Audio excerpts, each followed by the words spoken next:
안녕하세요. 책 읽어주는 편안한 엄마입니다.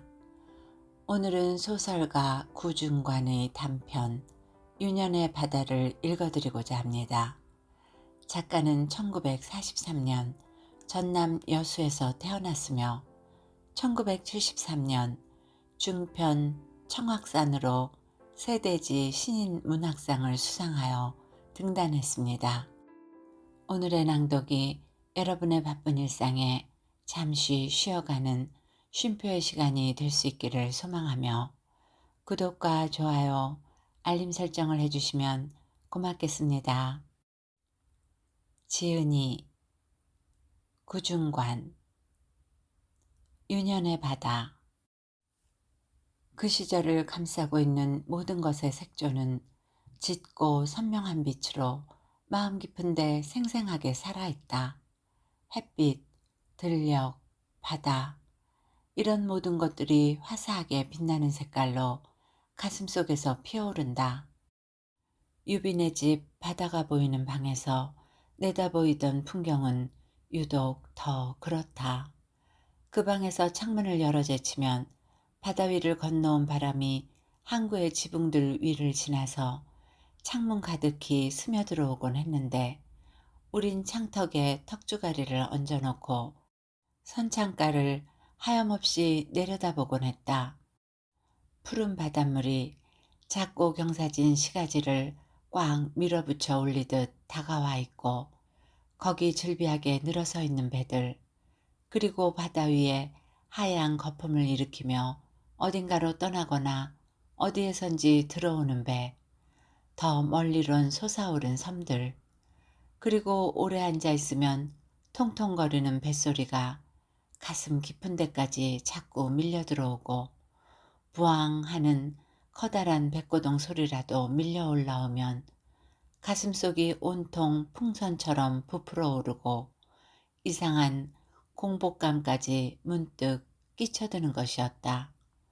선창을 드나드는 여러 가지 배들 중에서도 우리가 가장 좋아했던 것은 배 앞머리가 마치 꽁치 주둥이처럼 길다랗게 앞으로 내뻗쳐 나오고 배 모양도 유연한 활 모양 같게 굽이치고 엄청나게 커 보이는 돛을 달고 있는, 그래서 이야기책에서 읽었던 무슨 해적선이나 아무튼 그런 모험의 실체 같아 보이는 재래식 목선이었다.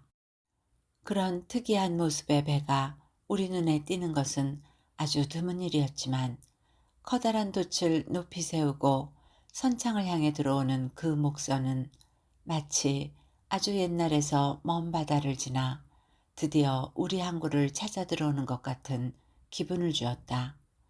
언젠가 우린 그 배를 더욱 가까운 데서 보기 위해 방을 뛰쳐나가 유빈의 동네의 가파른 골목을 숨차게 달려내려 시가지를 지나 선창가 바짝 앞에까지 가보기도 했다. 우리의 호기심과 모험심까지를 일깨워주는 그런 모양의 배는 거기 타고 있는 사람조차도 별난 인종들인 것 같이 보이게 했으며, 그래서 그 배가 우리에겐 아주 머나먼 미지의 세계라든가 까마득한 과거, 이곳하고는 판이하게 다른 햇빛이나 바람, 바위, 안개, 파도, 섬, 물새들을 상상하게 해주곤 했다. 그 방에서 내다보이던 풍경과 더불어 유빈의 집 자체도 내 마음속엔 화사하고 생생한 빛으로 남아있다. 그렇다. 그건 내가 최초로 감지할 수 있었던 또 다른 어떤 빛이었다. 활악, 행복, 안식처, 그런 말들의 실제성을 내가 최초로 감지할 수 있었던 것은 유빈의 집의 그 분위기로부터 비롯된 것이었다. 그러한 말들의 의미 같은 건 내 주위에선 도통 찾아볼 수 없고 느낄 수도 없어서 그런 낱말들은 듣기만 했을 뿐 공허한 꿈이거나 모호하기만 한 추상에 불과했던 것이 그 이전의 나의 삶이었다. 그 어린 시절, 그런 선명하게 화사한 색조와 대조되게 내 마음바닥에 고여있는 또 다른 색깔은 음침한 회색과 더러운 간장 같은 붉은색, 그리고 거무스름한 피곤의 색깔이다. 아버지와 어머니, 그리고 형 하나와 네 식구가 살고 있던 우리 집은 초가집이었는데 진작부터 삐딱하니 기울어져 있는 데다 흙벽은 군데군데 떨어져 나가 볼성 사납게 패어 있고 초가지붕은 해마다 새로 갈아 올려야 되는데도 그러지를 못해서 썩어 들어가는 회색 빛깔의 깊은 수렁이 음침하게 여기저기 내려앉아 비, 그놈의 비만 오면 이형 썩은 물이 방 안에 줄줄 흘러내리고 새끼지네 같은 사내기가 벽을 타고 기어내려 그 고약한 냄새가 여기저기서 풍겨나기 시작했으며 하늘에서는 벌써 비가 그쳤는데도 방 안에서는 짙은 간장 같은 붉은 물이 계속해서 떨어져 내리고 있었다. 그러나 그 모든 것보다도 더 마음을 답답하게 만들고 조그만 가슴속을 우울하게 했던 것은 늘상 화를 내고 있는 어머니였다. 어머니는 피로에 찌들려 버린 몰골에 걱정투성이인데다가 날마다 잔소리를 늘어놓고 내가 눈에 띄기만 하면 욕을 퍼붓고 못살게 굴기 일쑤였다. 왼수 같은 새끼야. 그런 소리를 하면서 아무 트집이나 잡아서 날 닥달하곤 했다. 그때 우리들 주위는 대부분이 정도의 차이는 있지만 궁핍에 찌들려 사는 사람들이었고 아둥바둥 힘겨운 생존에 필요해서 유발된 어머니들의 신경질이나 화풀이에 배설굴어서 우리 같은 조그만 꼬마들은 이미 길들여져 있었다. 학교 같은 데서 곧잘 들먹이는 부모님 은혜의 고귀함이라든가 가정은 낙원 어쩌고 하는 소리를 들으면 나는 묘하게 곤혹스러웠으며 그 말들은 어리고 작은 가슴 속에 참담한 정서의 갈등을 불러일으키고 있었다. 비가 오는 날이라든가 집안의 양식이 떨어졌다든가 누가 아프다든가 할 때 어머니는 더욱 극성스러워져서 우리가 당한 그 환난보다는 우선 어머니의 비탄과 찡그린 얼굴에서 뿜어져 나오는 검은 연기 같은 것이 더욱 숨통을 조이듯 온 집안을 덮어 누르는 것이었다. 아버진 이미 기울어진 기둥, 썩어있는 초가지붕처럼 쇠락해 있었지만 어머니의 신경질엔 상당히 면역되어 초연한 것 같이 보였고 형은 자신의 골방에서 어머니의 횡포로부터 유리된 생활을 누리는 행복을 부여받고 있었다. 어머닌 결코 형을 괴롭히는 짓거리는 하지 않았다. 형 때문에 아버지와 나는 더욱 많은 시달림을 당했다. 어머니는 어떻게 하든지 쌀을 조금씩은 아껴두려고 가즈네를 썼는데 그건 형의 밥에 그걸 조금이라도 많이 넣어주는 것이 어머니의 행복이었으며 기분을 좌우하는 저울 같은 것이기도 했다. 어머니는 이상하게 형에겐 병적이라고 할 수 있는 애착을 가지고 있었다. 그 시절 유비와 내가 친하게 되고 그 애네 집까지 수시로 출입할 수 있게 된 것은 나에겐 행운이라기보다 어떤 축복처럼 여겨지기도 했다. 그 애의 집도 부자라고는 말할 수 없었다. 그의 아버지는 한낱 월급쟁이였고 양식을 궁색하지 않게 사놓을 수 있는 돈을 다달이 탈 수 있다는 정도였다. 그러나 그 정도면 축복받은 가정으로 치부해야 되는 것이 그때의 실정이었다. 유비에겐 누나들이 둘 있었는데 고등학교에 다니던 큰 누나의 그 정결한 분위기는 나에겐 하나의 경이라거나 실로 애틋한 꿈의 실상이라고까지 느껴지던 것이었다. 그녀의 웃음, 목소리, 눈길, 설레음 그런 것 모두가 향긋한 꽃내음 같은 것으로 나를 사로잡아 도취케 했다. 그때까지 피로에 지쳐버린 주위 사람들, 사납거나 메말라버린 인간들 속에서 느껴보지 못했던 그녀의 향기로운 분위기는 거의 충격적인 감격 같은 것이었다. 나는 상당히 성장한 뒤에까지 소설 같은 데서 아름다운 어떤 여주인공을 읽을 때면 그녀의 분위기를 결부시키곤 했다. 유비와 내가 그렇게 가까워진 것은 5학년 막 올라가면서부터였다.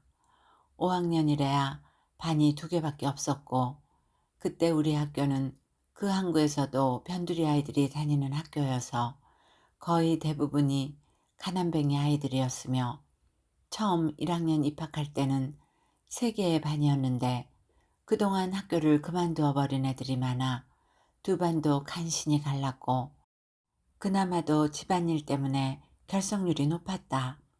다른 국민학교 아이들은 우리가 지나가면 거짓되더라 옆구리에 깡통 차고 우리 학교로 동냥이 나와라 하고 우릴 놀려먹었는데 그때는 그런 소리가 설득력 있을 만큼 학교 간의 빈부의 차가 심했다.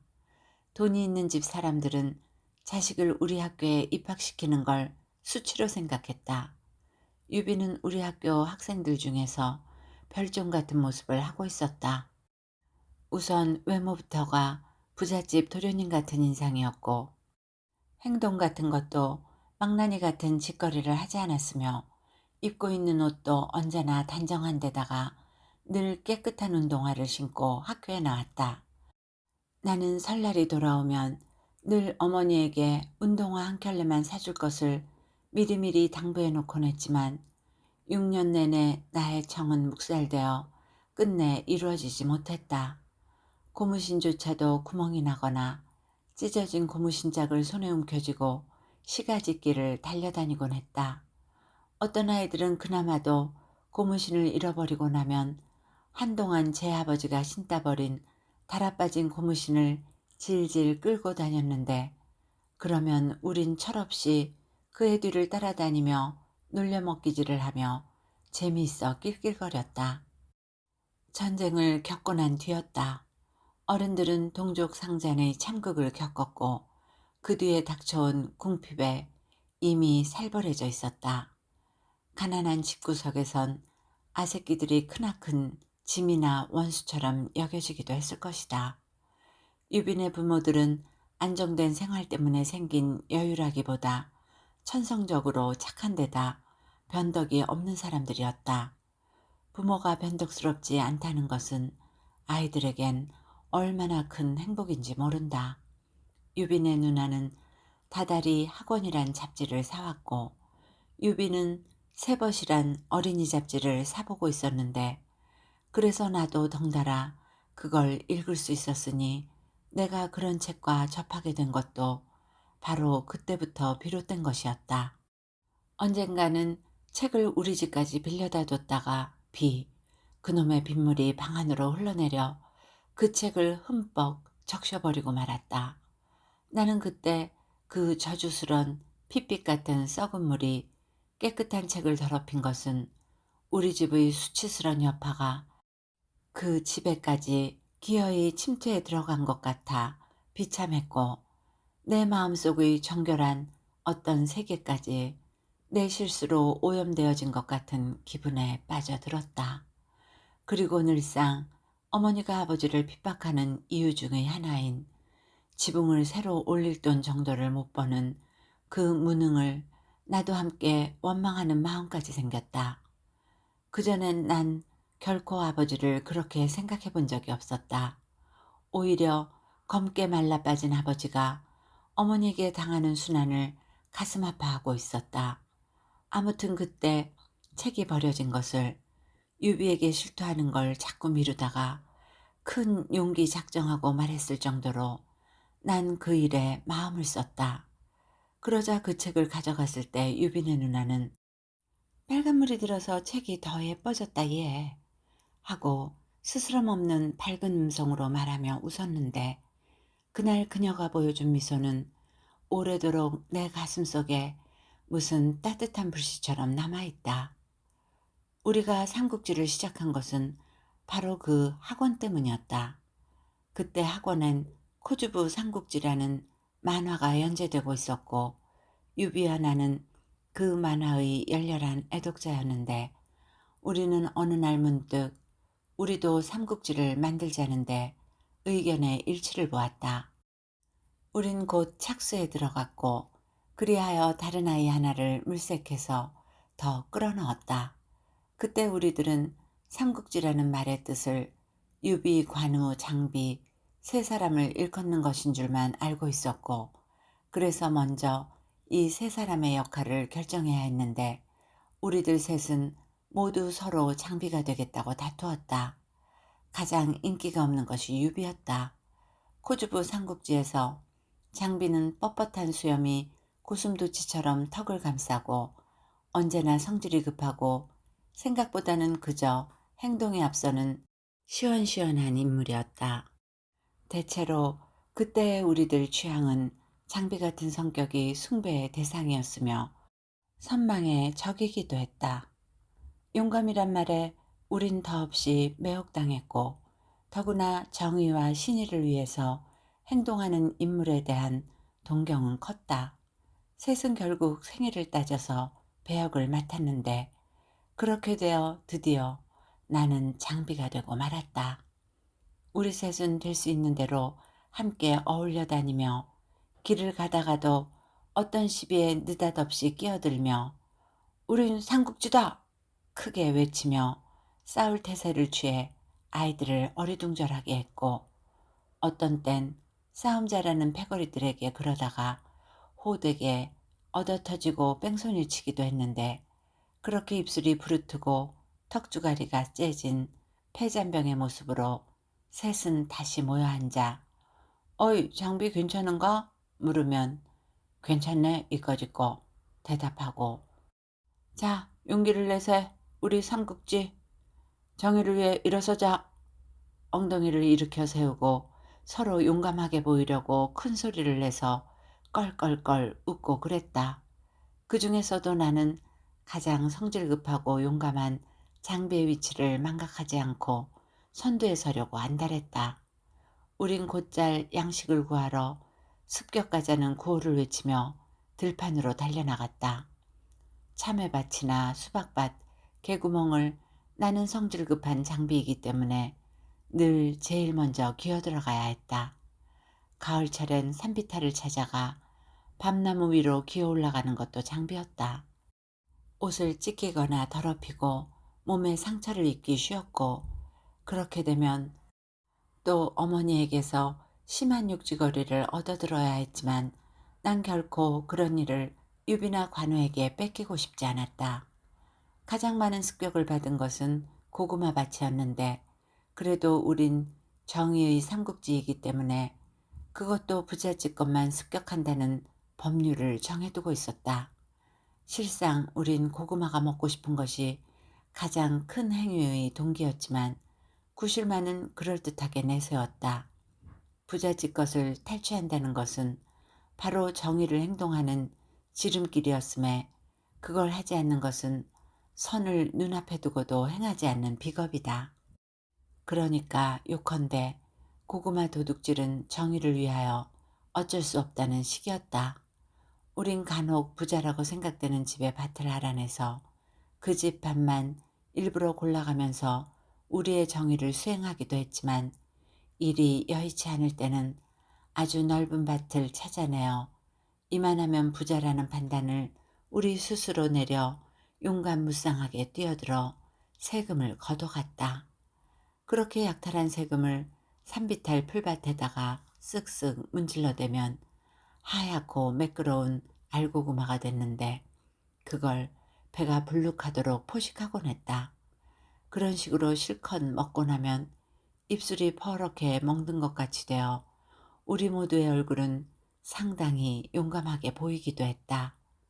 관우, 그 애는 지금 생각해도 훌륭한 장군 같은 놈이었다. 항상 멍청하고 쇠락해버린 아버지이긴 하지만 나에게 있는 그런 아버지조차도 그놈에겐 없었다.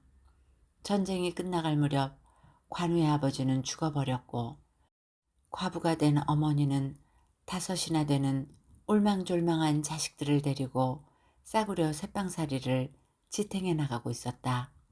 관우의 아래로 사내 아이는 우리보다 2학년 아래였고 위로 셋은 모두 누나였는데 아직 시집갈 수 있는 나이도 일러서 처치곤란한 실정이었다.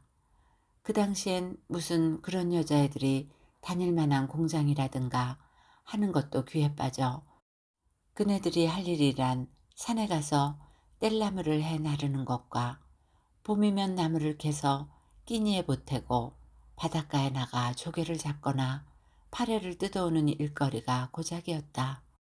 관우가 먹는 식사란 것이 바로 그런 나물이나 파래에다가 보릿결을 버무린 것이 주종이었다. 그러면서도 놈이 조금도 주눅들지 않고 그토록 팔팔하고 활달했던 것은 놀라운 일이었다. 타고난 강한 천성에다가 어린애 특유의 생명력이었을 것이다. 여름방학 중이었던 어느 날 유비의 방 창문을 열어놓고 바다를 바라보고 있다가 배 타고 바다로 나가자 하고 먼저 제안했던 것도 바로 관우였다. 놈은 그때 벌써 노를 저을 줄 알았다. 그만한 나이에 노를 저을 수 있다는 것은 항구의 아이들 중에서도 특수한 일로서 섬이나 바짝 바닷가 어촌 같은 데서 살아보지 않고서야 어려운 일이었는데 아마 관우의 어머니는 새빵살이를 전전하면서 값싼 방을 찾아 시내 변두리 어디 바닷가에서 5아이를 키웠던 적이 있었고 그때 관우란 놈은 노젓는 기술을 이미 익혀두었던 모양이었다. 우린 모두 유빈의 집을 나서 바닷가로 향했는데 그날은 완전히 관우가 우리의 두목같이 행세해서 우린 그가 가는 대로 따라만 갔다. 바닷가를 끼고 자꾸만 걸어갔다. 아주 낮은 초가집들이 두서너 채씩 또는 딱 하나가 물가에 매어 흔들리고 있었다. 그러나 우리가 훔쳐타기에 알맞은 배는 쉽사리 만날 수가 없었다. 대부분의 배 위엔 노가 얹혀있지 않았다. 아주 작고 노까지 얹혀있는 배를 찾는데 우린 지쳐 맥이 빠져가는데 저 배로 정했다.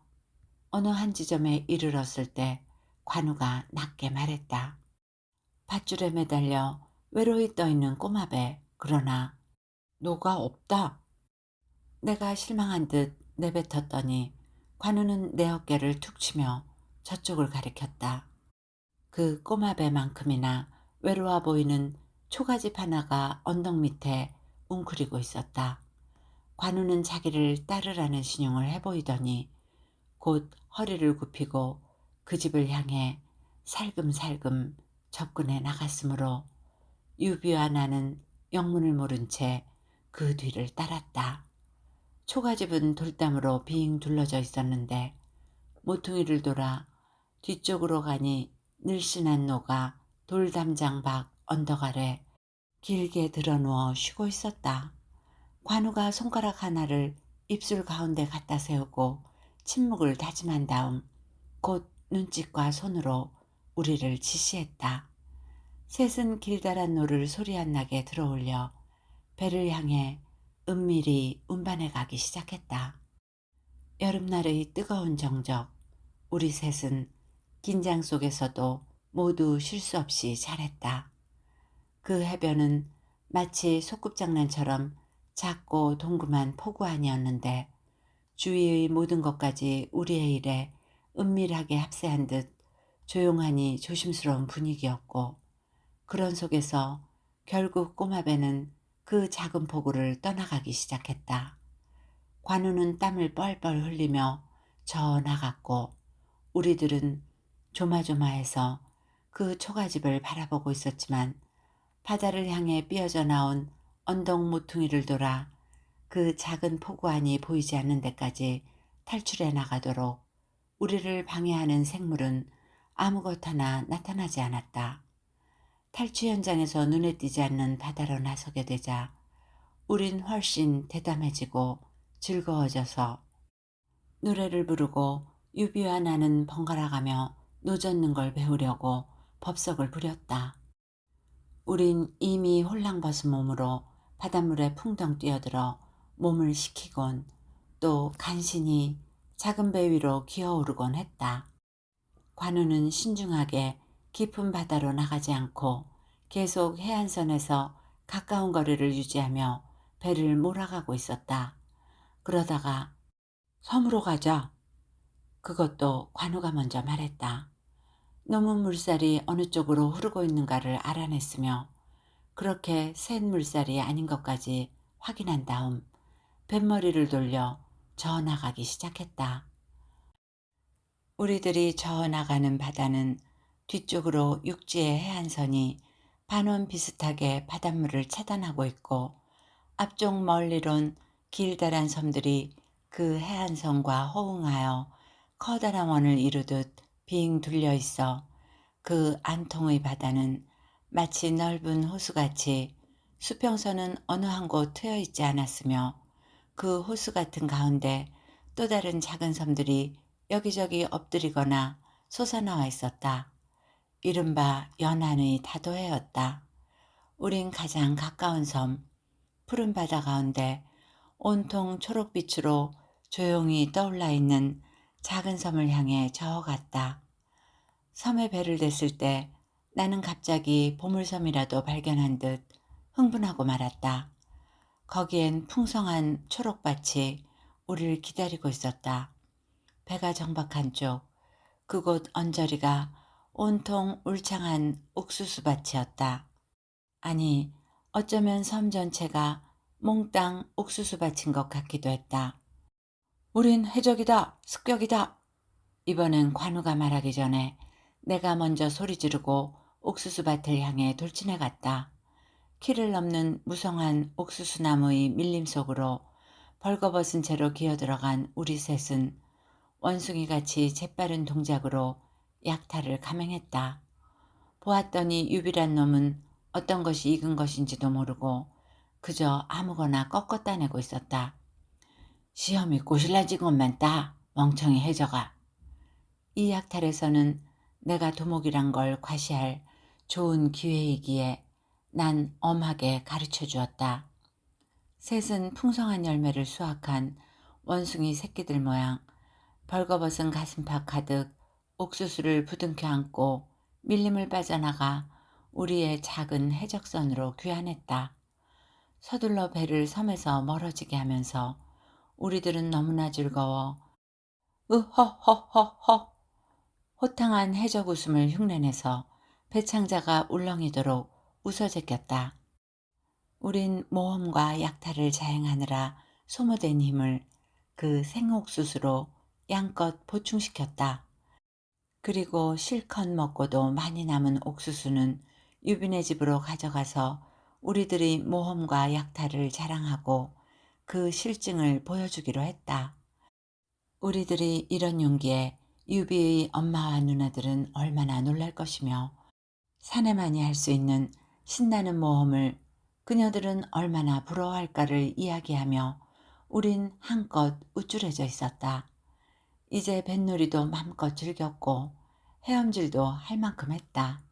모든 것이 풍족했고 푸르른 자유를 만끽했다. 이젠 전리품을 가슴에 안고 향기로운 그녀들에게로 어서 가고 싶었다. 그러나 해적들에겐 상륙의 위험이란 것이 있다. 우선 탈취한 이 꼬마 배를 어떻게 하느냐는 것이 우리들의 문제였다. 처음 매어 있던 장소가 아닌 어디 다른 기슭에다가 묶어두고 뺑소니 치면 일은 간단하고 쉽다. 그러나 우리는 정의의 해적이기 때문에 가난한 어부를 그렇게 골탕 먹이는 짓거리는 할 수 없다는데 모두의 의견은 합치되었다. 더구나 우리에게 그토록 풍성한 자유의 하루를 실어준 배가 아닌가. 배 주인은 저녁 되면 고기를 잡으러 나가야 될 것인데 우리가 그런 데다 배를 메어두면 그가 어떻게 배를 찾을 수 있을 것인가. 오랫동안 배를 그런 데다 놔두면 파도가 이 작은 배를 어떻게 요절냈는지도 모른다. 아무튼 어느 누구 하나 비겁한 방법을 제시할 수는 없었다. 그러나 차츰 배가 그 자리를 향해 방향을 잡고 나가자 겁이 나기 시작했다. 우리가 배를 풀어 나온 뒤로 이미 오랜 시간이 경과됐기 때문에 벌써 그 포구 안에는 주인이 미친 듯이 잃어버린 자기의 귀중한 재산을 찾아 헤매고 있을지도 모른다. 화가 나 있을 것이다. 성깔도 친 어른이란 얼마나 무서운 존재인가. 그러나 관우는 줄곧 그곳을 향해 노를 저어가고 있었고, 그렇게 밀고 들어가는 놈의 힘찬 자세 때문에 나머지 둘은 압도당했으며, 또한 우리는 모두 기분이 좋아 한껏 들떠 있었기에 다시 통이 커져버렸다. 어찌 될 줄 모른께 양식은 숨겨놓고 들어가자. 관우가 말했다. 좋은 생각이었다. 배 안에 쌓여있는 옥수수가 우리에겐 불안을 주기도 했지만, 또한 숨긴다는 것은 해적들이 즐겨하는 짓거리니까 그것 또한 가슴 설레는 기쁨이 아닐 수 없었다. 우리들의 선장은 배를 물가에 갖다 댔고, 유비와 나는 민첩한 해적처럼 옥수수를 보듬고 내려가 그 해안의 바위 틈 아래에다 감추고 다른 돌까지 들어다 잘 보이지 않게 은닉했다. 이윽고 배는 바다로 빠져나온 언덕 모퉁이를 돌아 뱃머리를 작은 포구 안으로 들이밀었다. 언덕 밑에 엎드린 초가집이 보였다. 모든 것이 아까와 같은 침묵 속에 가라앉아 있었다. 소꿉장난 같은 포구 전체가 숨소리를 죽이고 우리를 맞아들이는 것 같았고, 바닷물까지도 푸르른 정적을 펼쳐 꼬마배를 이끌어들이듯 잔잔했다. 우린 모두 침묵하고 있었고, 배는 거울 같은 수면 위를 잘 미끄러져 나갔다. 해안이 바짝 가까워졌을 때 저만큼 바닷가 길을 타고 이쪽으로 오고 있는 사내의 모습 하나가 나타났다. 갑자기 더럭 겁이 났다. 사내의 발걸음은 다름질 치다시피 빨랐고, 그래서 뭔지 살벌한 기운을 풍겼던 것이다. 우리들의 선장도 순간 늦었는 동작을 멈칫했으며, 셋은 얼른 서로 얼굴을 마주 보았다.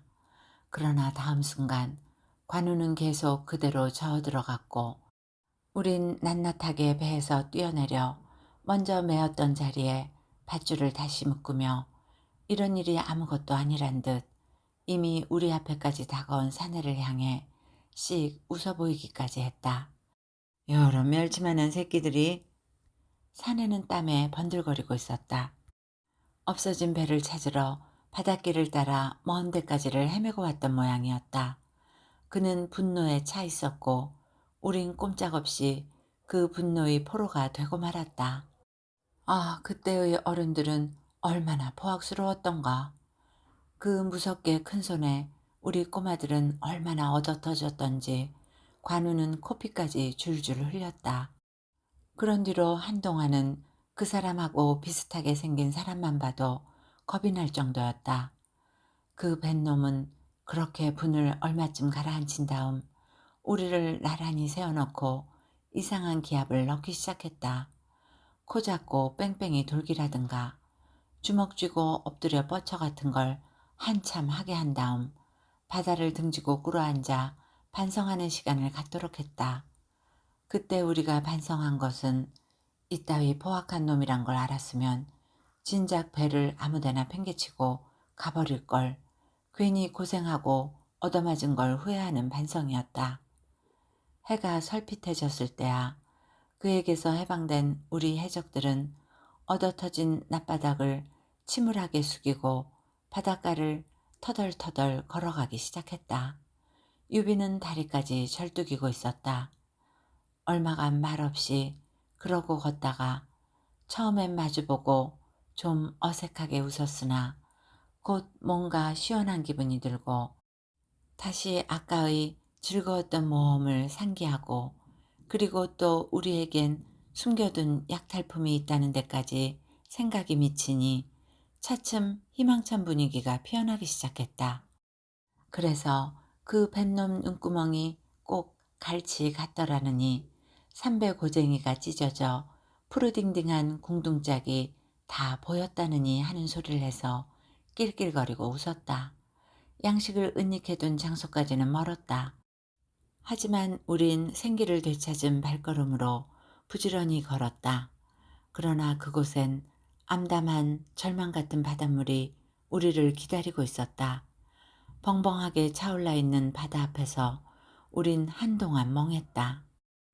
밀물대라는 걸 깜빡 생각하지 못하고 바닷물이 밀려 올라올 수 있는 지점의 바위 아래 그걸 숨겨두었었다. 바닷물 위에 떠오른 옥수수의 흔적 하나도 보이지 않았다.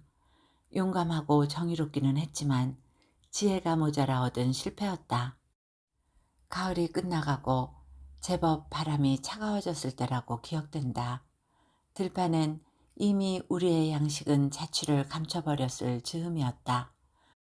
우리들 셋은 계속해서 어울렸고 교문을 나설 때도 주로 함께였는데 그날은 어떻게 나 혼자 걸어가고 있었다. 그때 그 아이가 내 눈에 띄었다.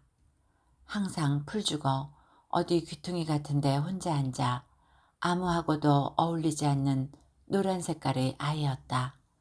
그 애에게 말을 거는 아이를 본 일도 없고 그 애가 다른 애에게 말을 하는 걸 본 적도 없었다. 선생조차도 그 애에겐 좀채 말을 시키지 않고 그저 없는 것처럼 치부했으며 그 애는 완전히 우리 모두의 관심 밖에 동떨어져 간혹 그저 시야에만 비칠 뿐이었다. 그 애는 책보자기를 옆구리에 끼고 있는 것도 어쩐지 우리 사내 아이들 같지 않고 꼭 계집 아이들 같이 팔을 아주 조심스럽게 마치 책보를 다치기라도 할까 겁난다는 식으로 껴안고 다니고 있었다. 그날 나는 그 애를 불렀다. 그 애는 놀란 듯 멀건 눈알로 나를 쳐다보았고 난 그 애와 나란히 되어 걸으면서 이것저것 묻고 짓거리곤 하는 동안 그 애는 아주 작은 소리로 간혹 응수했으며 또 조금씩 웃기도 했는데 그 애가 웃는 걸 그때 처음 보았다. 그 애의 웃음은 자기가 웃는 걸 몹시 미안하게 생각하고 웃어서는 안 될 건데 자꾸 그러면서 웃는 것 같이 수줍고 작은 웃음이었다. 그렇게 얼마 동안 내 옆을 따라 살금살금 걷고 있던 그 애가 "니 쌀 먹을래?" 아주 근심스러운 음성으로 물었다. "쌀 있냐?" 나는 그 애의 힘없는 몸을 훑어보며 되물었다. "나 따라와 봐." 약간 자신 없는 투로 말하고 그 다음 얘의 그 작은 웃음을 보여줬다. 우리가 영단이라고 부르는 데가 있었다. 시내 가운데 벽돌담으로 둘러싸여 있는 안에 공터와 창고 같은 건물이 들어앉아 상당히 넓은 면적을 차지하고 있는 곳이었다. 소달구지에 곡식 가마니 같은 걸 싣고 그리로 드나드는 걸 우린 가끔 볼 수 있었다. 그 애는 나를 데리고 그 영단 안으로 살금살금 들어갔다. 여기저기 지어져 있는 창고는 아주 컸고 그 사이사이의 공터는 넓었으며 가장자리는 풀밭으로 되어 있었다. 그 애는 꼭 말같이 생긴 사내 하나를 찾아내어 미적미적 그 앞으로 걸어가더니 "아버지!" 조그맣게 불렀다. 말같이 생긴 사내는 주위를 쓱쓱 살피고 뭔가 서성거리는 것 같더니 말없이 돌아서서 걷기 시작했다. 그 애와 나는 그 사내 뒤를 졸랑졸랑 따라갔다. 우린 망아지 새끼들 마냥 몇 개의 건물을 돌아나가 어느 구석진 창고 속에까지 그렇게 따라갔다. 창고 안은 반나마 팽팽한 가마니들로 쌓여 있었는데 그의 아버지는 끄트머리가 창같이 뾰족한 대나무로 가마니 하나를 쿡 쑤시고 있었다. 그러자 그 창끝을 타고 하얀 쌀이 주르륵 미끄러져 내려 손잡이 대통 속으로 흘러들었고 노란 애가 얼른 제 호주머니를 벌리자 쌀은 그 애의 호주머니로 옮겨졌다. 그 다음 내 차례였다. 난 내 주머니가 너무 작은 것이 걱정스러웠다. 노란 애의 호주머니는 아주 커 보였다.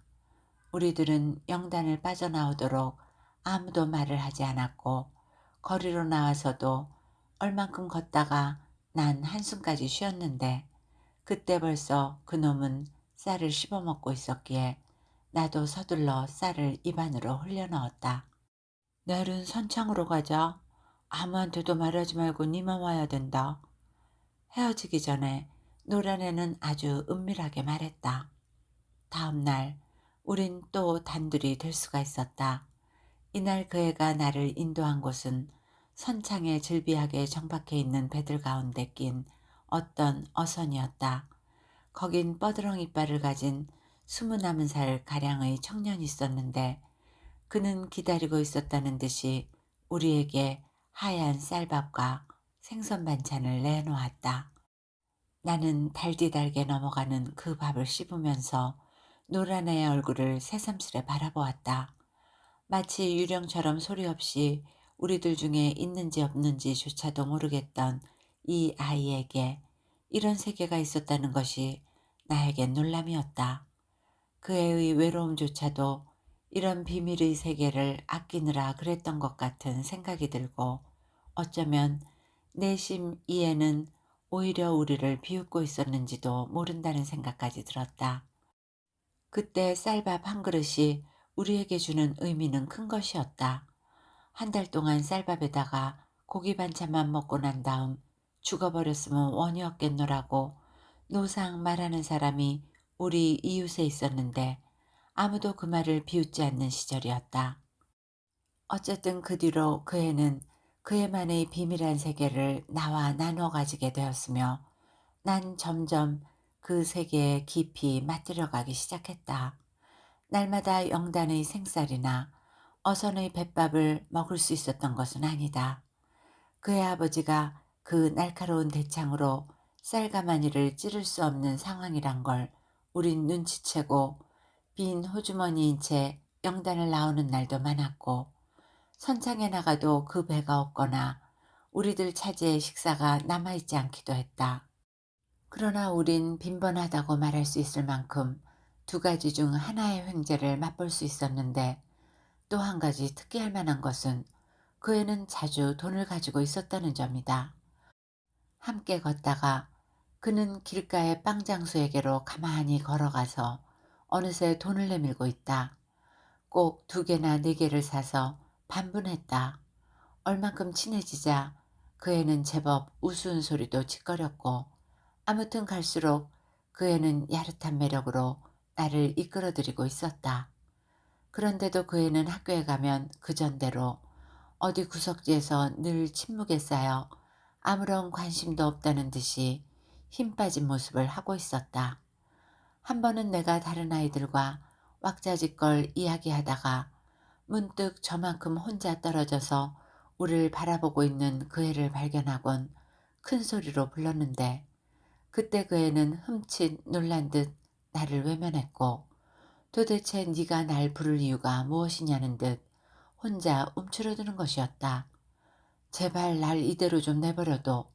너와 나의 세계는 다른 사람들 앞에서는 절대 비밀이다. 그게 폭로되면 우리 둘만의 그 세계는 파괴되는 것이고 너와 나의 만남도 끝장일 수밖에 없다.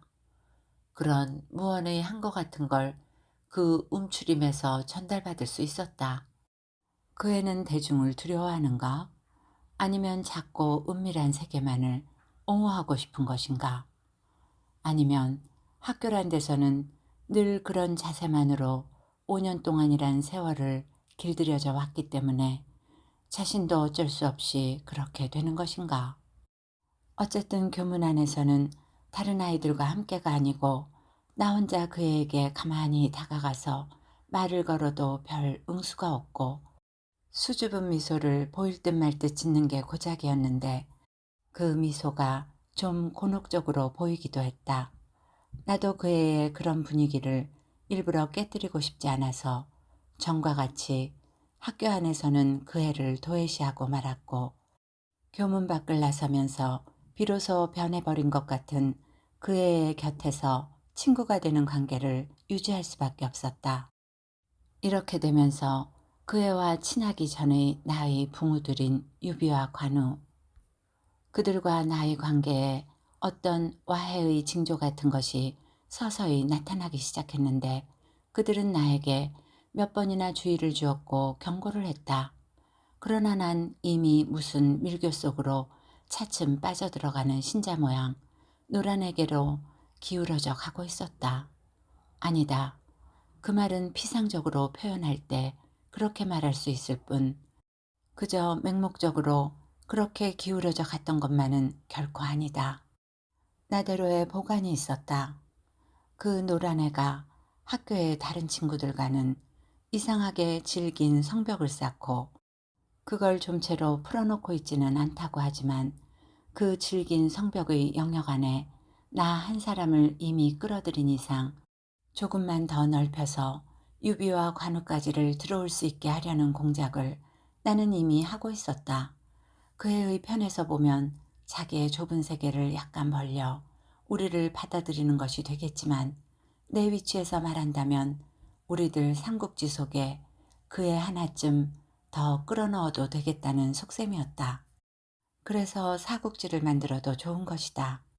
그 애를 제갈량쯤으로 대우해 준들 어떠랴.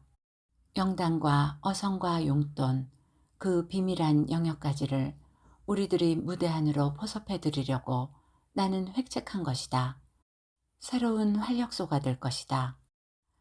그러나 그 노란 애의 폐쇄를 설득하기란 쉬운 일이 아니었다. 그 애는 나 이외에 어떤 누구도 자기의 세계에 동참시키려 하지 않았고 또 자기 세계 이외의 어떤 세계로도 들어가지 않으려 질기게 버티었다. 그러나 점점 나의 동지들 유비와 관우는 나를 안입곱게 봐가고 있었다. 나는 그들이 방과 후에 우리 세 사람이 뭉쳐 행할 재미있는 계획을 짜놓고 미리 나에게 그걸 알려줬는데도 번번이 그리로 갈 수 없었던 과오를 저지르고 있었다. 그들은 오랫동안 참고 바라봤다고 생각된다. 그러나 끝내 관우는 분노해서 배반자, 증오에 찬 선언을 나에게 내리고 말았다. 그렇지만 내 마음바닥에서 치사스럽게 모색하고 있던 것은 관우란 놈을 그 쌀과 흰밥과 용돈의 세계에 어떻게든 동참시켜주고 싶은 깊은 열망이었다. 유비에게 그 세계는 흥미가 있을지 모르지만 실상 그 쌀과 밥과 고기와 용돈 자체는 별 의미가 없을 수도 있다. 하지만 관우에겐 그건 얼마나 필요한 것인지 모른다고 내 자신의 가치 판단대로 믿어 의심치 않았다. 그러나 노란 애는 계속 나 이외의 다른 누구의 틈입도 허용하려 들지 않았으며 유비와 관우의 나에 대한 적개심만 점점 깊어가고 있었다. 어느 날 난 영단에서 얻어낸 쌀을 그 뒷날 학교에까지 감춰왔다. 관우를 아무도 보이지 않는 곳으로 데리고 갈 수가 있었고 그 감춰온 쌀을 그에게 내밀 수가 있었다. 그때까지 성난 몸짓으로 입을 앙 다물고 한마디 말도 없이 나를 따라왔던 관우는 검은 소나기에 내가 건네주는 쌀을 받았다. 그리고 그 다음 순간 비겁한 자식 퉁기는 듯한 소리와 함께 그 쌀알이 모두 날아와 내 얼굴에 부딪혔다.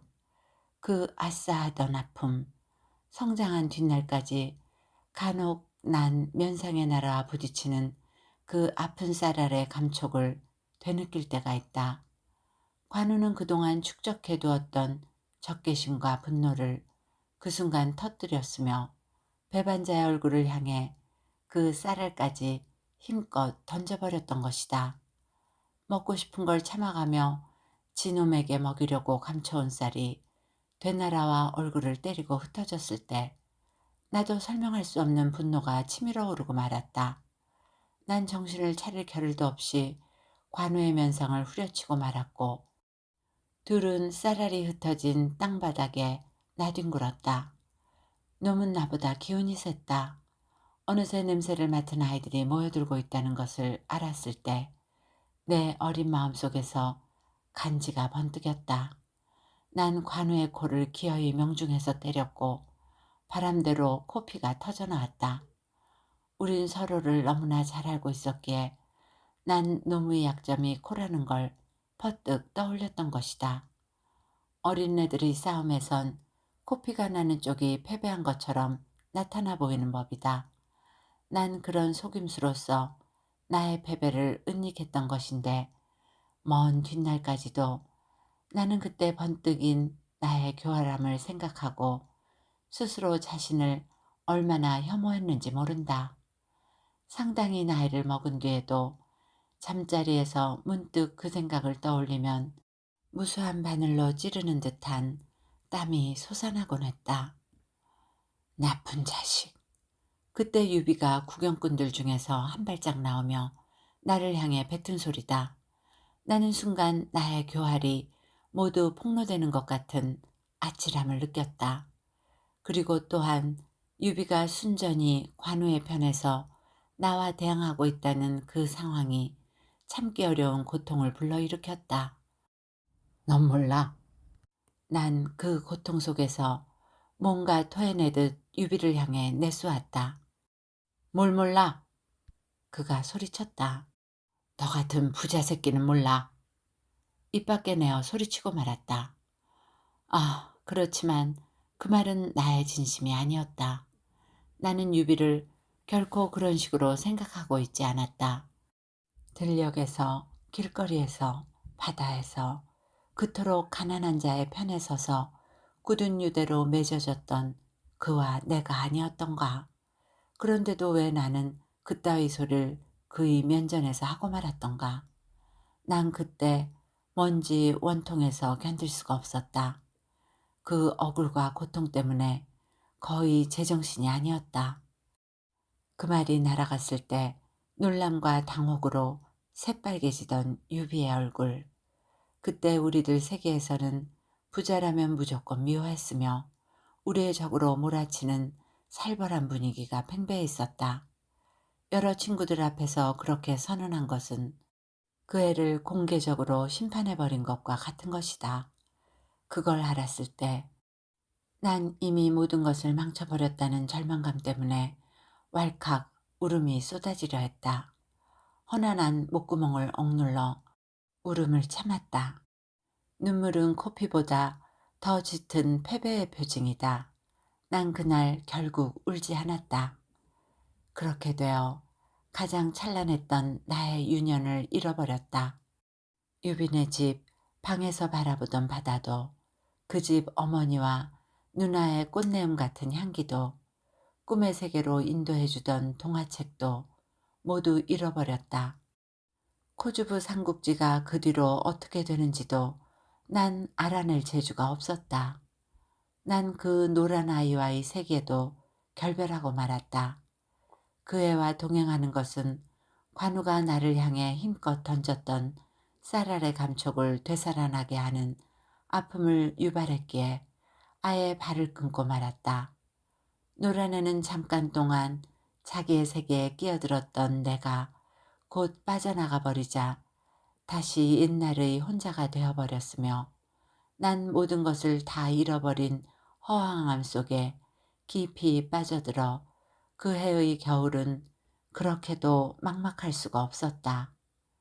6학년이 되었을 때 그들과 나는 반이 갈라졌고 다시 여름이 시작되려고 했을 때 유비가 우리 항구를 떠나게 되었다는 걸 알았다. 그가 마지막으로 학교에 나왔던 날 자기 반 애들에게 작별 인사를 했다는 소식을 들었다. 바로 옆 교실이었지만 나에게는 풍문과도 같은 것이었다. 학교가 끝나자 휑하니 비어버린 마음을 어떻게 주체할 수 없어 교문 앞에 혼자 서성거리고 있었다. 유비와 관우가 다른 애들과 섞여 나오고 있었다. 난 할 수만 있다면 그들에게 용서라도 빌고 싶었다. 그리고 마음속에 응어리진 모든 것을 토해내고 싶었다. 허나 어린 날의 자존심이란 묘한 것이다. 유비와 관우가 나를 쳐다보았다. 순간 유비의 눈동자가 이상하게 일렁였다. 바다에 비친 가장 고운 낙조 같은 그런 빛깔로 지금까지 내 망막엔 영상지어져 있다. 그러나 그 순간 난 외면하고 말았다. 그들은 조용히 날 지나쳐 가버렸으며 그와 함께 면상에 날아와 부딪히는 쌀알의 감촉 같은 모멸감이 내 작은 몸뚱이를 휩쓸고 갔다. 우두커니 서 있던 나는 터덜터덜 걷기 시작했다. 허전해서 견디기 어려웠다. 유빈의 집, 다른 친구들이 마지막 가는 그에게 석별의 정을 나누고 있을 모습이 꿈처럼 떠올랐다.